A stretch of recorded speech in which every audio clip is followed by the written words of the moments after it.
ceux qui nous ont élus, ils nous ont élus sur la base d'un programme. Le programme, c'était quoi?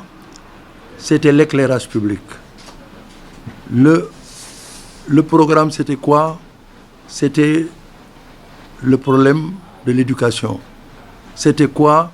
C'était l'assainissement.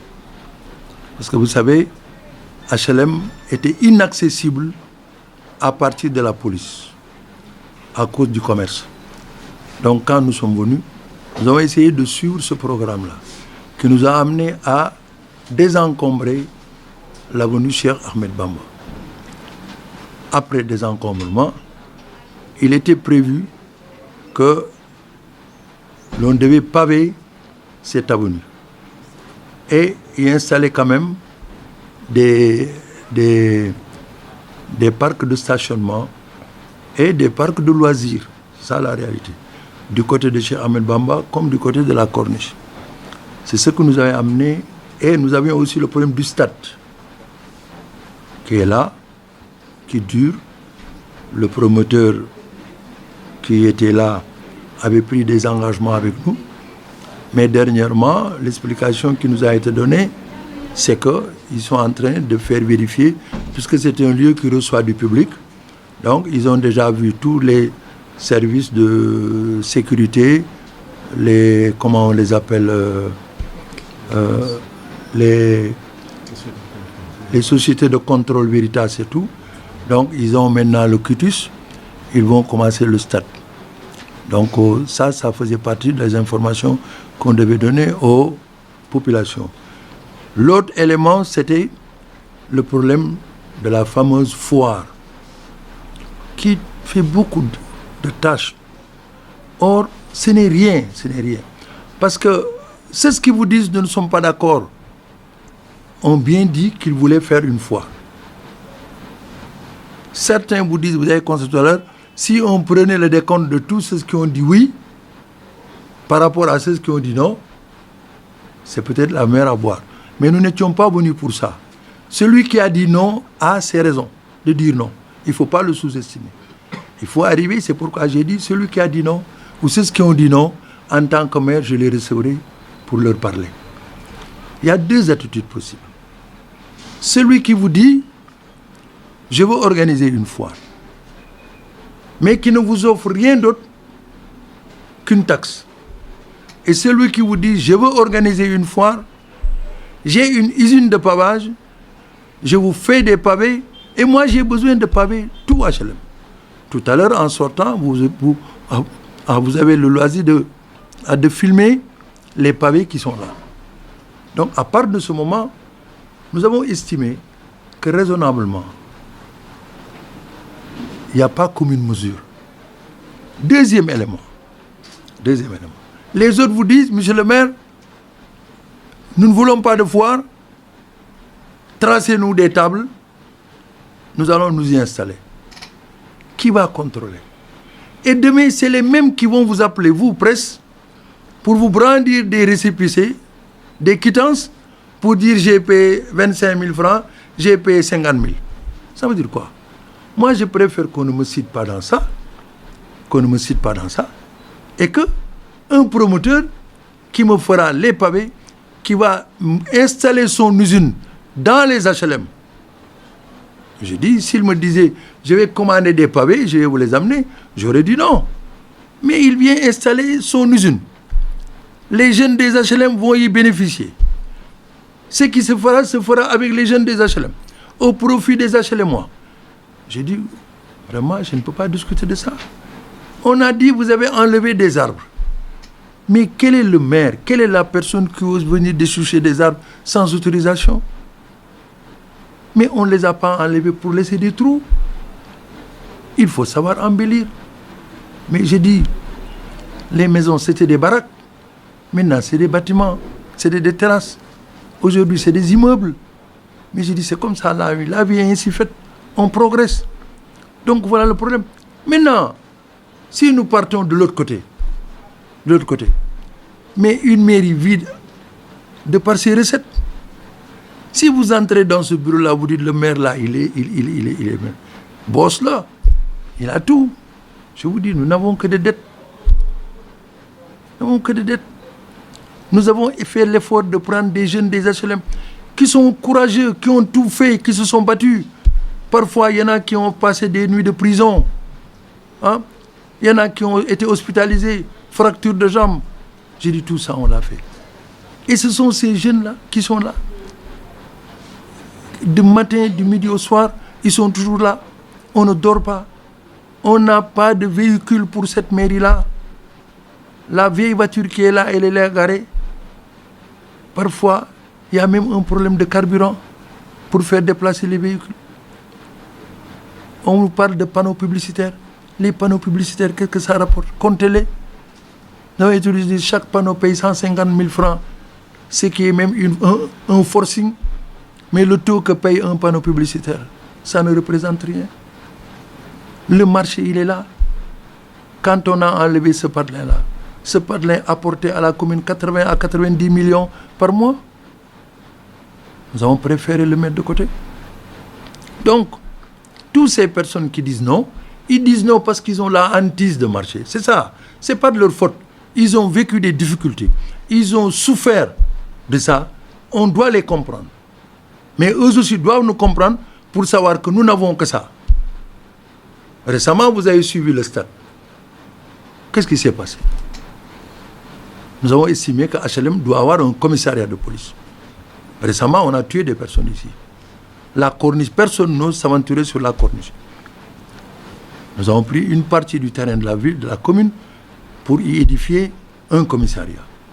On nous l'a accordé. Mais en attendant, là où est logé le poste de police, c'était une maison conventionnée. Ça fait 2 ans que la convention est finie. Le propriétaire a vendu la maison. Celui qui a acheté la maison ne peut pas prendre son bien parce qu'il y a la police. Quand il pleut, le commissaire ne peut même pas se mettre sur son bureau. J'ai dit, nous avons dit, on fait l'effort. On va louer un bâtiment pour qu'on nous installe un commissariat. C'est ce qui réceptionne, nous disent, il faut un parking. Nous avons dit, puisque le mur du stade nous appartient, on recule le mur de 2 mètres pour avoir une plus grande place, pour en faire un parking. Aussitôt, on dit, le maire est en train de construire des parkings, des cantines. Vous êtes de la presse, dites-moi dans quel pays du monde, dans quel stade, il n'y a pas de boutique, ou il n'y a pas de magasin tout autour du stade. Mais est-ce que le maire va puiser ses recettes pour faire fonctionner, pour payer? Aujourd'hui, on s'est déplacé. On nous a offert 2 terrains 7-7, gazon synthétique, un grand terrain, gazon synthétique, un grand terrain. Sa valeur, c'est 240 millions. On nous dit, vous le faites sortir d'ici. Tout ça, nous l'avons fait. Aujourd'hui, nos hôpitaux n'ont pas d'ambulance. Les écoles ne ferment pas. On a acheté des ventilateurs pour les salles de classe. Nous les avons ici stockés. On ne peut pas les installer. Parce que si on les installe, on les vole le lendemain. Alors voilà les peines que le maire a. Maintenant, nous avons parlé aux populations pour leur dire, voilà les raisons qui font que nous avons préféré, entre ceux qui ont demandé, voilà ce que nous voulons faire et voilà ce que nous demandons.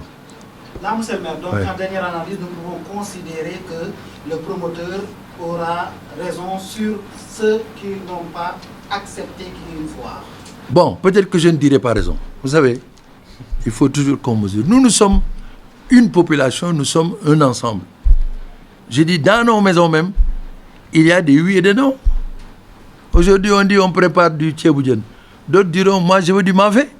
Mais ça ne veut pas dire que c'est ce qu'on dit, ils veulent du mafé. Ils ont été minoritaires. Non, il n'y a pas de minoritaire. Nous essayons de nous convaincre mutuellement. C'est ce qu'ils ont dit autre chose, l'ont dit pas méchamment. Ils l'ont dit, je vous ai expliqué. Ils ont la hantise, ils ont peur. Ils ont peur de tout ce qui fait obstruction à leur vue. Ça, je les comprends. Moi, en tout cas, j'essaie de les comprendre. C'est pourquoi nous allons continuer à parler avec ces personnes-là. Et je sais, ils sont aussi HLM que nous. Ils aiment les HLM comme nous aimons les HLM. Mais il faut aussi que les gens sachent raison garder. Les maires ont été élus pour réaliser un programme. Demain, on nous dira qu'est-ce que vous avez fait. Et nous voulons quand même avoir un bilan. Et un bilan ne doit pas être verbal. Non. Un bilan, ça voudra dire on va aller voir le terrain de football, on va aller voir les terrains gazonnés, on va aller voir le pourtour le parcours sportif, on va aller voir le mur de l'autoroute, on va aller voir l'avenue Cheikh Ahmed Bamba, on va voir les parcs de stationnement. J'ai dit voilà ce que nous voulons nous comme bilan, qu'on ait les meilleurs élèves au niveau de Dakar. C'est ça notre objectif. Voilà. Oui. Oui. S'il vous plaît, vous avez parlé de Gaston Massali, journaliste Actusen, oui. Vous avez parlé tout à l'heure, monsieur le maire, de la maison conventionnelle dans laquelle se trouverait le poste de police. Oui. Et depuis 2 ans, ce contrat est fini. Oui. L'acquéreur ne peut pas entrer en possession de son bien. Oui. Alors, vous avez aussi parlé de prochainement à lieu et place du poste de police, mais non commissariat aux HLM. Alors, je voudrais savoir à quand, si les travaux ont commencé, à quand la fin de ces travaux pour ce commissariat de police. Alors, une dernière question, peut-être la plus simple, c'est sur le marché des HLM. C'est un problème, on le sait déjà. Est-ce qu'un jour on imagine ou vous envisagez de délocaliser ce marché? Bon, d'accord. Voilà, je commencerai par là. En tout cas, moi, peut-être pas délocaliser le marché. Parce que le marché HLM est un marché quand même international. Il faut peut-être qu'on arrive à organiser ce marché-là. Parce que c'est un grand marché. Si vous avez l'habitude de sortir, quand vous sortez du Sénégal, il y avait 4 sites que visitaient les touristes. Kermel, Sandaga, HLM, Soumbédioune. Les tours opérateurs avaient dans leur programme le marché HLM. Donc nous voulons retourner dans ça. Parce qu'il y a un marché quand même qui a fait son temps. Quelqu'un disait tout à l'heure que le marché HLM peut être considéré comme le marché Diaoubé. Donc il y a un danger comme il y a tout à l'intérieur. Mais le marché est devenu quand même casse-tête pour certaines populations. Parce que vous arrivez, il y a des personnes qui ne dorment pas. C'est parce qu'il y a eu une grande extension du marché.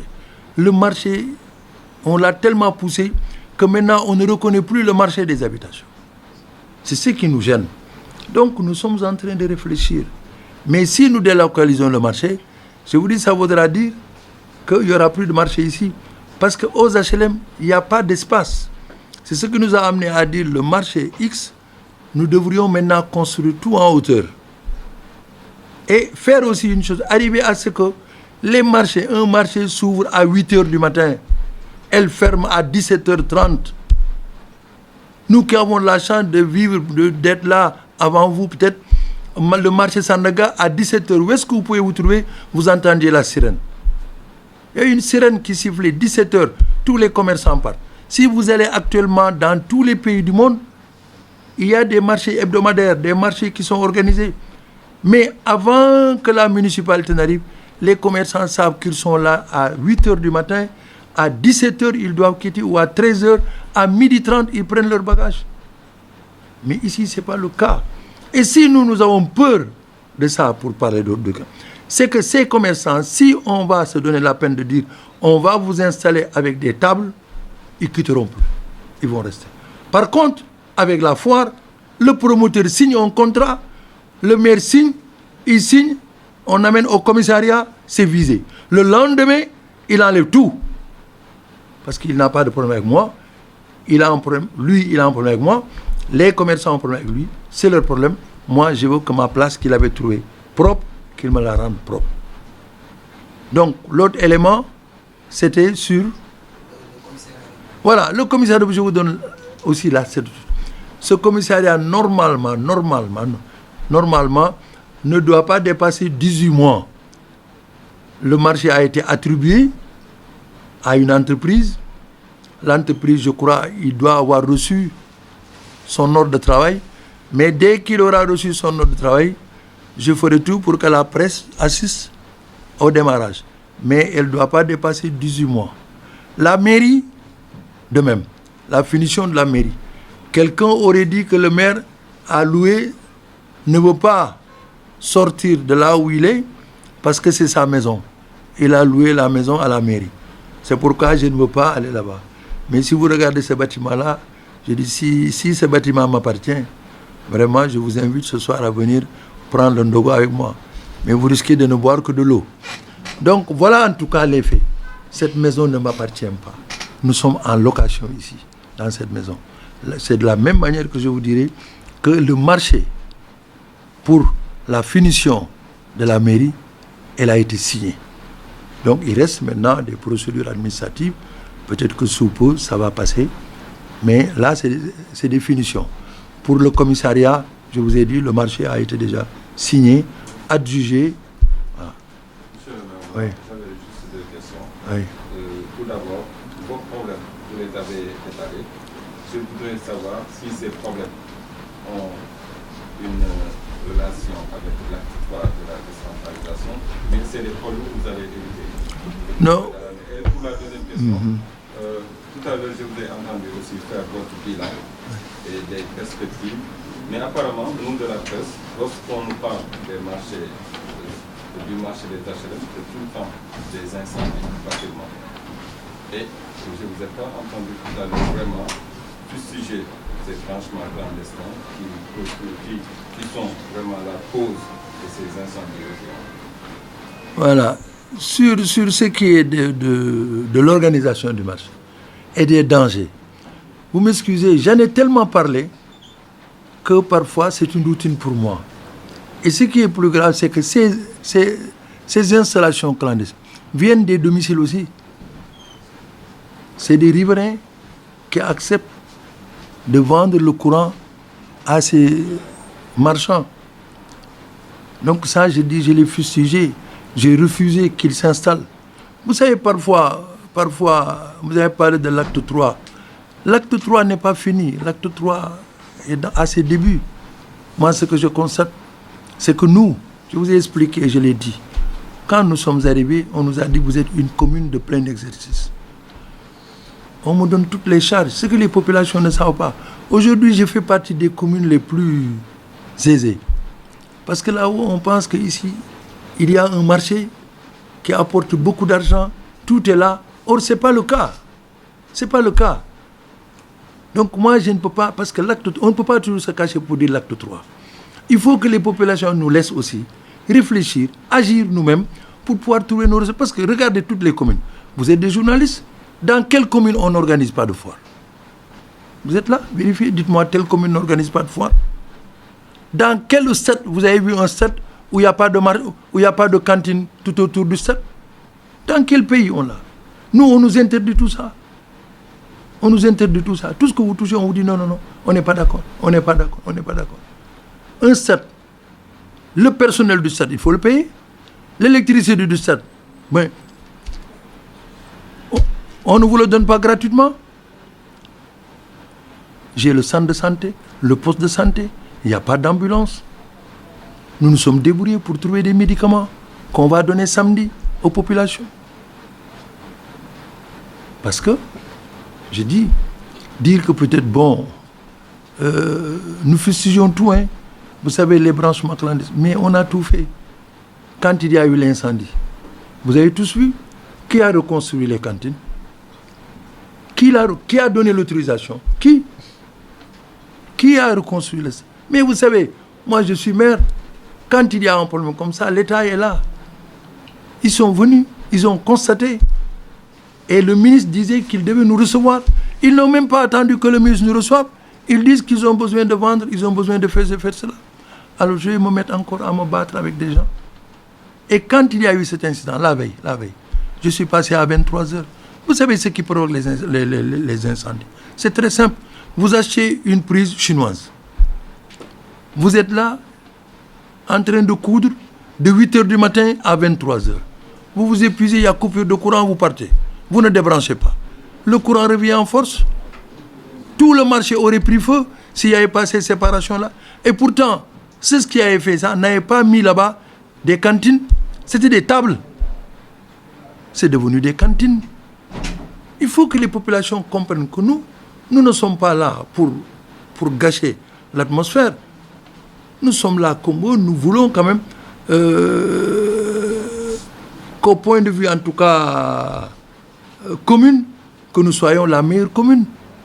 Mais, quand parfois vous tapez, quand je me lève, on me dit les commerçants veulent vous rencontrer avec les populations. Je n'ai pas refusé de rencontrer les populations, vous avez vu. C'est la raison pour laquelle je les ai appelés. Mais moi, quand je rencontre mes populations, je ne les rencontre pas avec les commerçants. Et ce n'est pas aux commerçants de me dire de recevoir ma population. Je suis en phase. Nous, au conseil municipal, on est en phase. Il y a pas... Ça prouve la démocratie qu'il y a ici. Chacun dit ce qu'il veut dire et ce qu'il pense.